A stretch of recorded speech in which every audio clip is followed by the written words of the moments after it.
Okay. Here we go.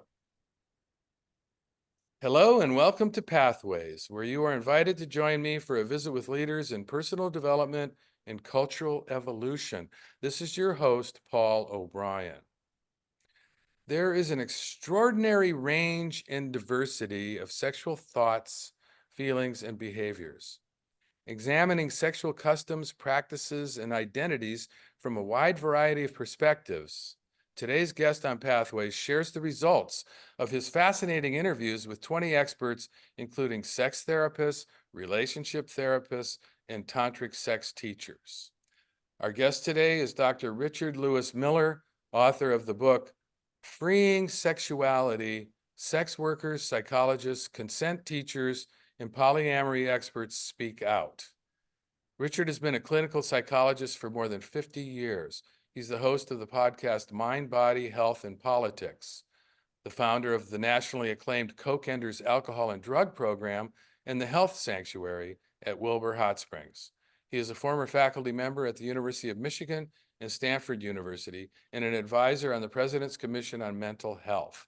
The author of Psychedelic Medicine and Psychedelic Wisdom, which we interviewed him about a year ago. He lives in Northern California. Hello, Richard, and welcome back to the Pathways Show. Thank you. Great to be with you, Paul. And I'm sort of being with you in Hawaii just by looking at your background. Well, it's nice to have you sort of here via Zoom.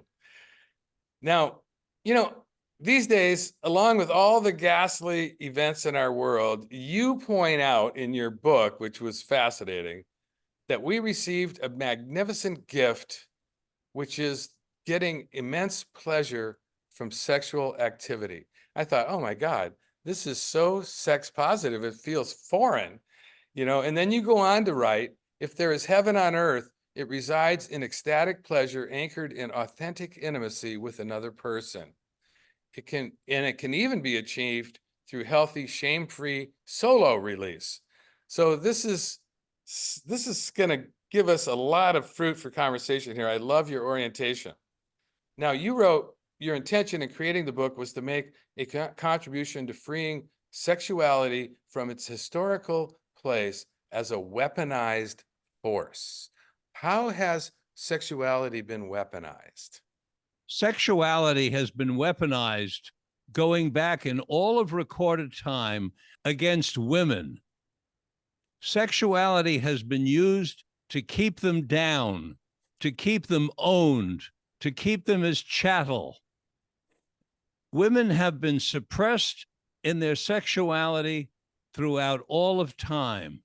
One of the people in my book points out that we have the same gap in orgasms as we do in finance. Namely, women make so much less than men when they have the same exact skills. Women are having 1/3 of the orgasms that men have in this country. In other words, almost 100% of the males in this country can orgasm. There are some that can't, it's rare circumstances. But with women, it's somewhere between 30 and 40%. And what men have done as a way of weaponizing is they have blamed women by calling them frigid, by calling them hyposexual, by making diagnoses on these women, rather than acknowledging that really what's going on is that the culture has suppressed women's enjoyment of sexuality, so that if women acknowledge how much they enjoy it, they get put down. And particularly if they enjoy it when they're single with more than one man, they're called slut or whore or some kind of name. But if a young boy who's 18 or 23 or 26 and he's single and he's out there having sex with a lot of women, nobody puts that boy down. In fact, they put him up. They call him stud or, sexy or, manly and all these nice words we have for men. So that's a couple of examples of how it's done. The other way it's weaponized, Paul, is because of our distorted views that we've developed over these thousands of years, particularly as a result of misguided religion. our distorted views of sexuality are such that women get bought for sex a great deal more than men get bought for sex. Yes, there are examples of men being bought for sex, and they're called gigolos, but it's much fewer.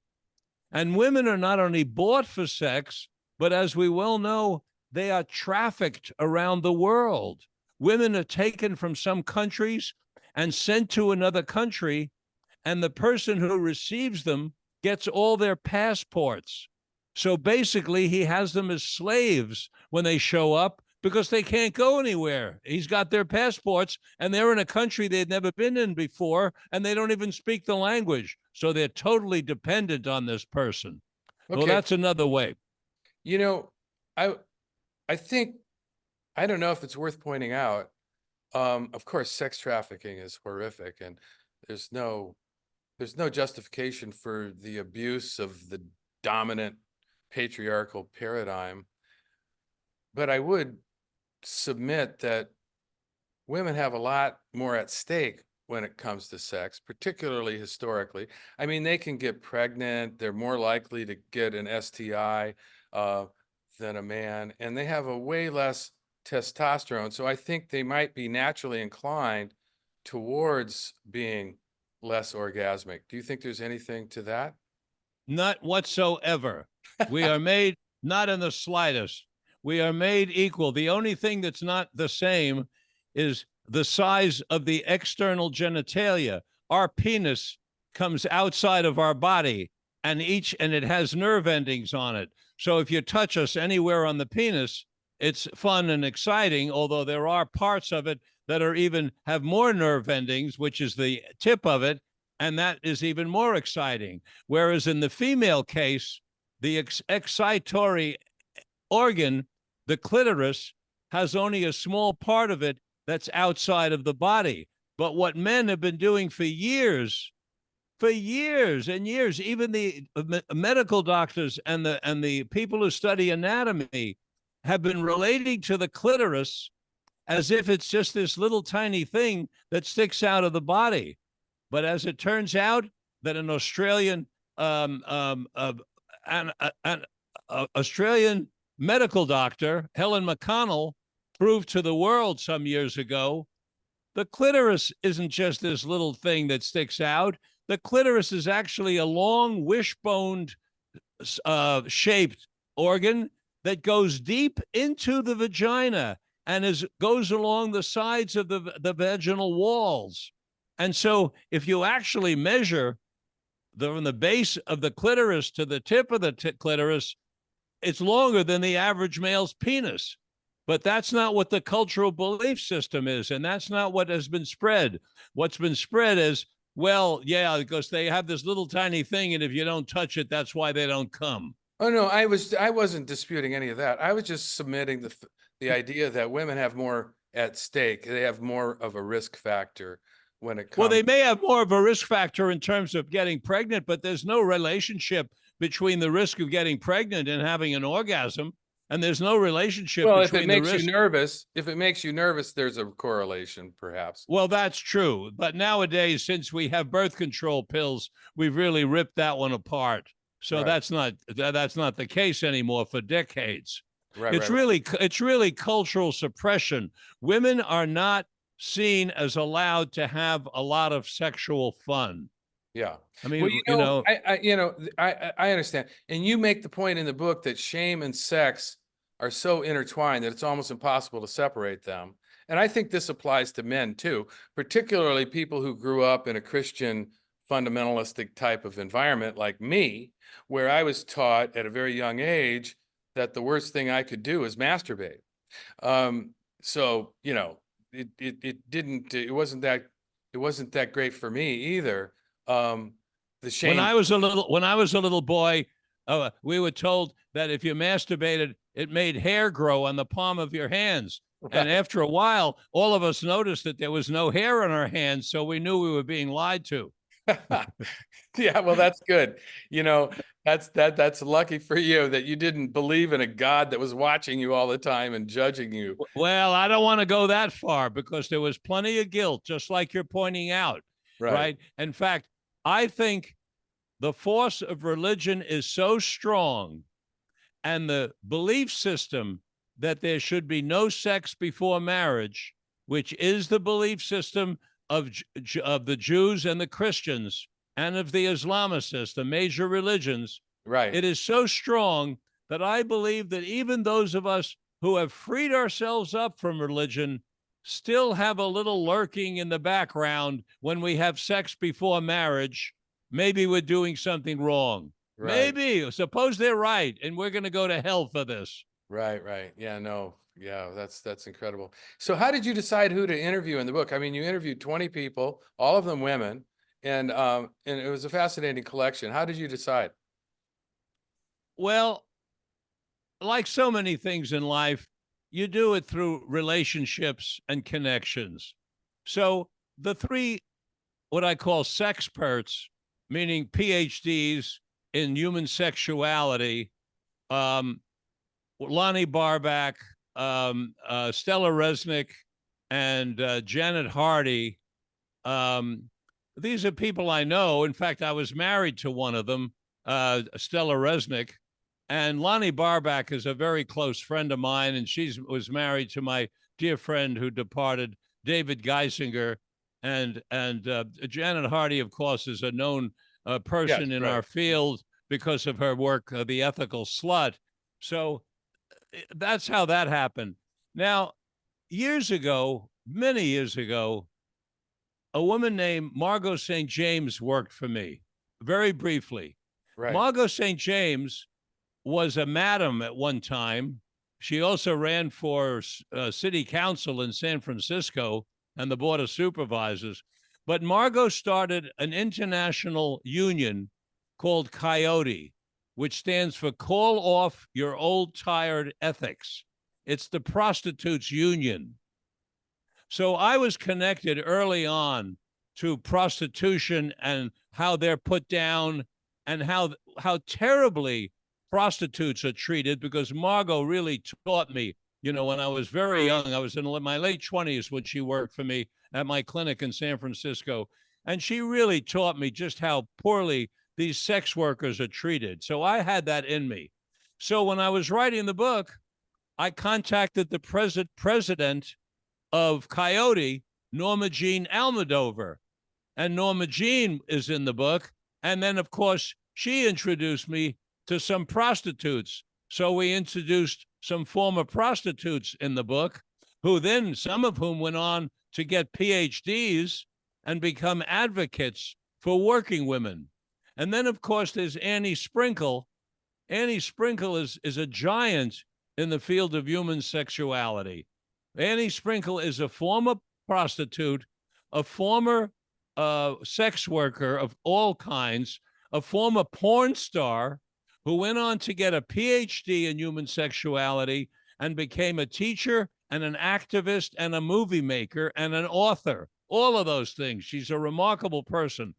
And so, of course, I wanted to have Annie in the book. In fact, I'm going to put in a little plug for her latest gig. Annie Sprinkle and her partner, Beth, are working on what they call ecosexuality. Ecosexuality is transcendent. You will love this because you're into divinity. Transcendent sexuality is when you go out and you actually feel like you're making love to the air or to the water or to the earth or to trees. And this is way beyond me. I mean, I haven't been able to achieve that kind of status, but they're very sincere about it. And basically it's a way of making love to life. And I think it's a very evolved way of being. And they're very unusual people. It's beautiful. You use the word sex worker in your book. Often it's used by you and some of the people interviewed instead of the word prostitutes. What is the difference between a sex worker and a prostitute? Prostitution has too much baggage. Prostitution is illegal. We have made it illegal for women to sell their bodies. That's another use of weaponizing sexuality that you asked about earlier. Yeah. Men, I can sell my body. If I want to go out and take a job as a laborer, I can sell my body. If I want to sell my brain, as I do as a clinical psychologist, I can sell that. I can sell every aspect of myself. I might even be able to sell a body part if I wanted to. But if a woman wants to sell sexual favors and do that as a living, that's a sex worker. But they're not allowed to, and they're degraded, and their children are bullied in school and made fun of. Terrible things happen to them. Or And their children are, I would like to see people who want to engage in selling sex lifted to a profession yeah. where they're seen as people just trying to make a living You with know, what they got. Dan Savage said a really interesting thing. He said, America is the only developed country on earth where prostitution is illegal unless you film it. That's really beautifully said. I thought Unless you that was film it. amazing. That is just so Yeah, that's a very smart line, isn't it? yeah.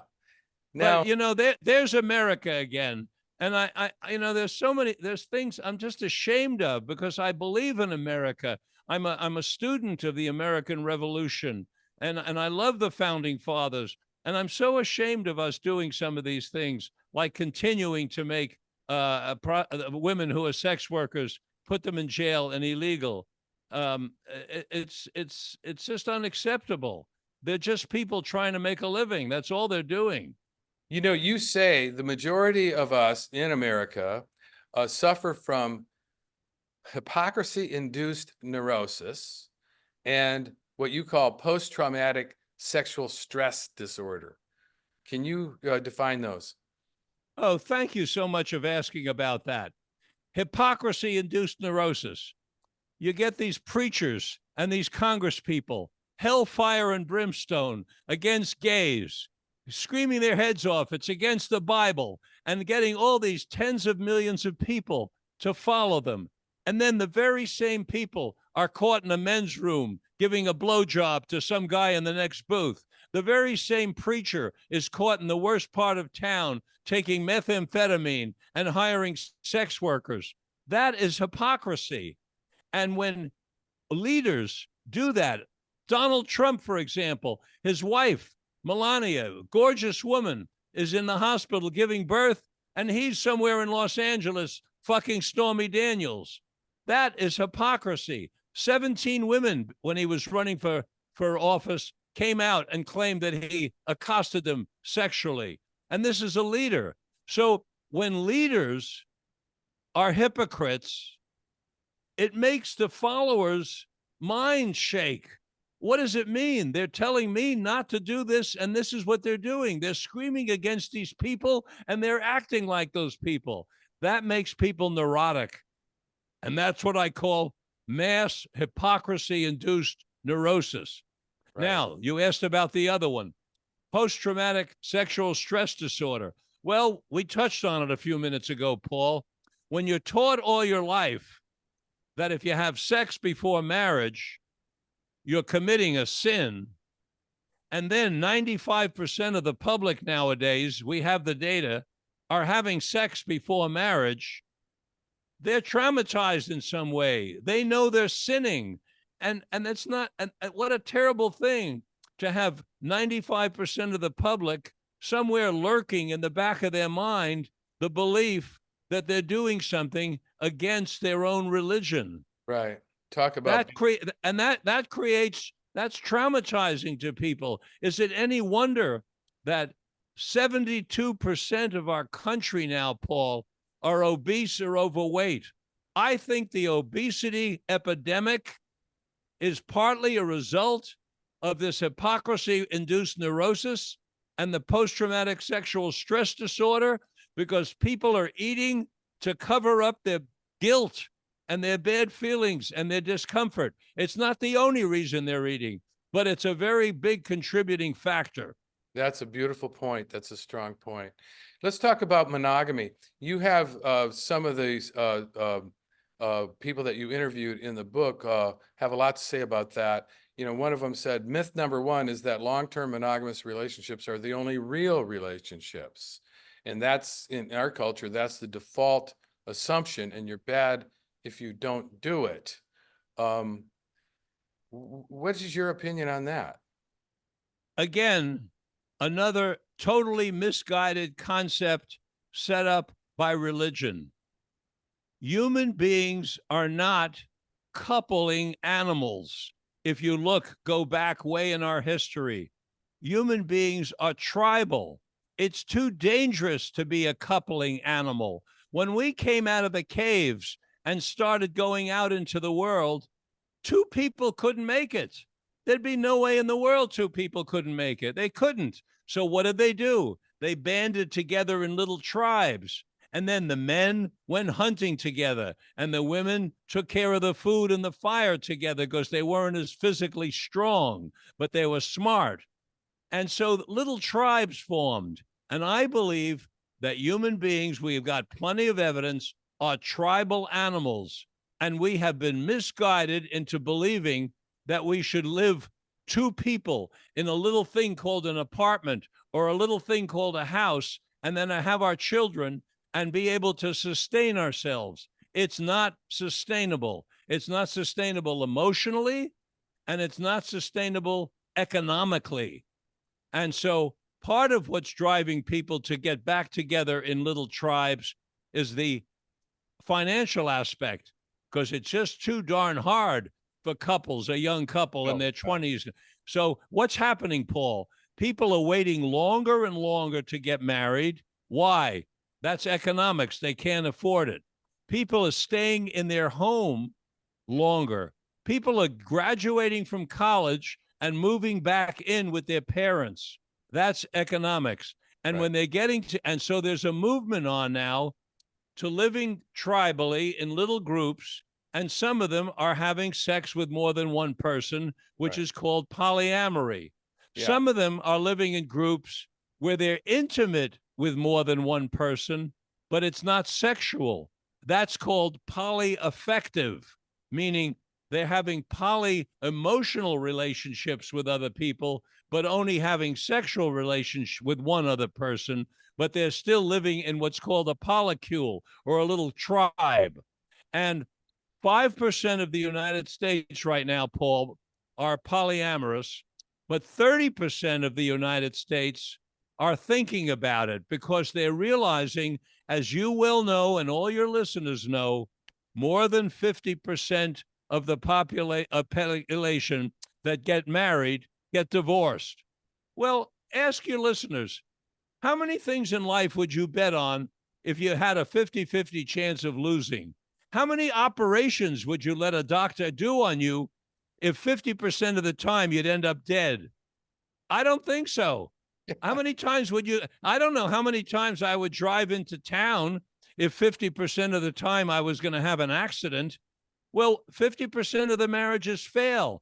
At a certain point, the public's going to wake up and say, you know, maybe there's another way. You know, and that's what these people are looking at. They're not claiming to know the truth from on high, from God. You know, I think what they're saying, Paul, is we got to try something different because this damn thing ain't working.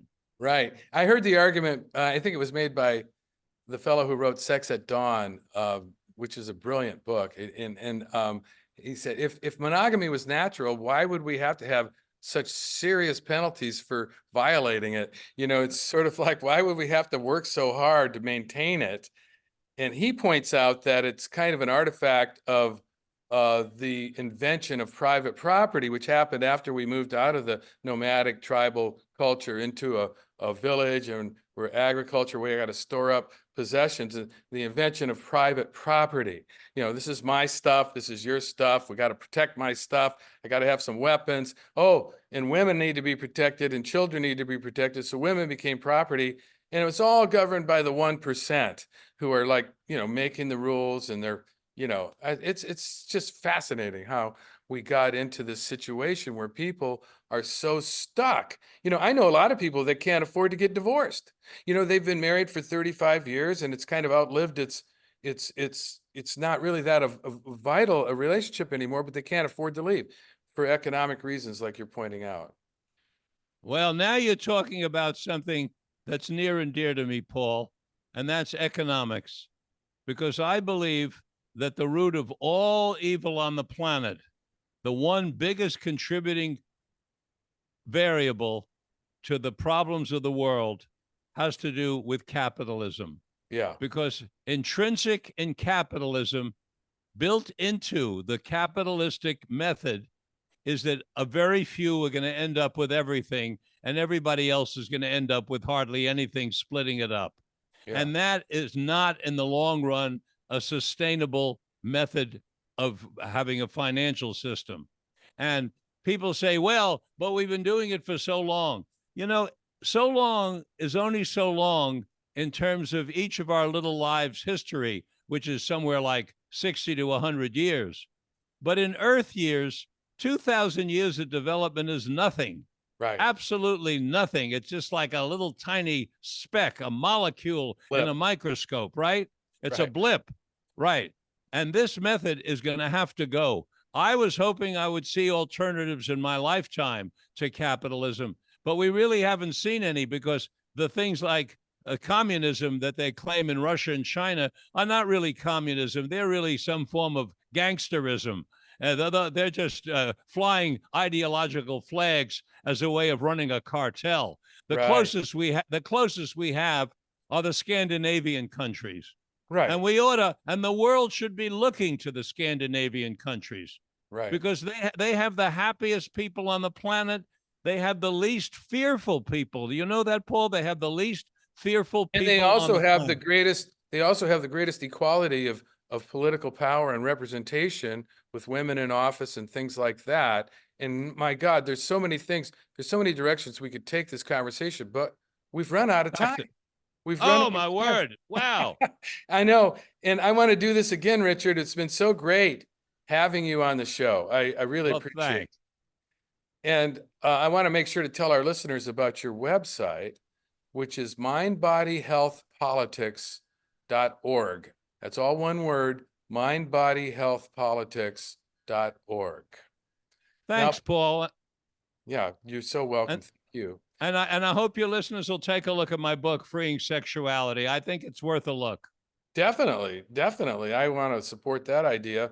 And I want to say to our listeners that those who've tuned in to Pathways late, this is your host, Paul O'Brien, author of Intuitive Intelligence, a book that shares the theme of the show, which is personal and cultural evolution.